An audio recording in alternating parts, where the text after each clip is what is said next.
Nagbigay ng visa relief ang Justice Department sa mga dayuhang na stranded sa Pilipinas dahil sa tensyon sa gitnang silangan. Yan ang ulat ni RR Tubise. Pinalawig ng Department of Justice ang pananatili sa Pilipinas ng ilang dayuhan na naapektuhan ng kanseladong flights dahil sa patuloy na sigalot sa gitnang silangan. Inatasan ni Justice Secretary Frederick Vida ang Bureau of Immigration na magbigay ng visa relief sa mga foreign national na hindi makabiyahe paalis ng bansa.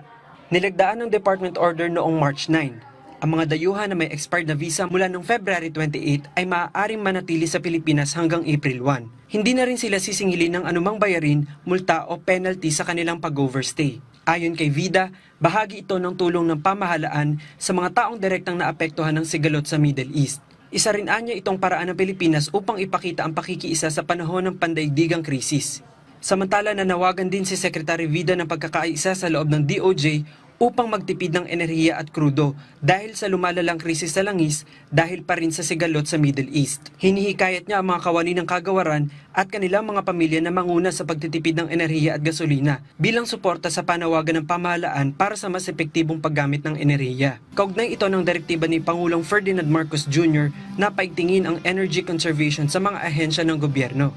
Matatandaan na noong March 9, ipinatupad sa DOJ ang 4-day workweek, pagbawas sa mga opisyal na biyahe at mas malawak na paggamit ng mga online platform upang makatipid sa enerhiya at gastusin. Ayon sa DOJ, kung magiging consistent sa pagtitipid sa enerhiya, posibleng makabawas ng hanggang 20% o higit pa sa konsumo ng enerhiya na makatutulong upang maibsan ang epekto ng krisis sa langis. RR Tubise para sa Pambansang TV sa Bagong Pilipinas.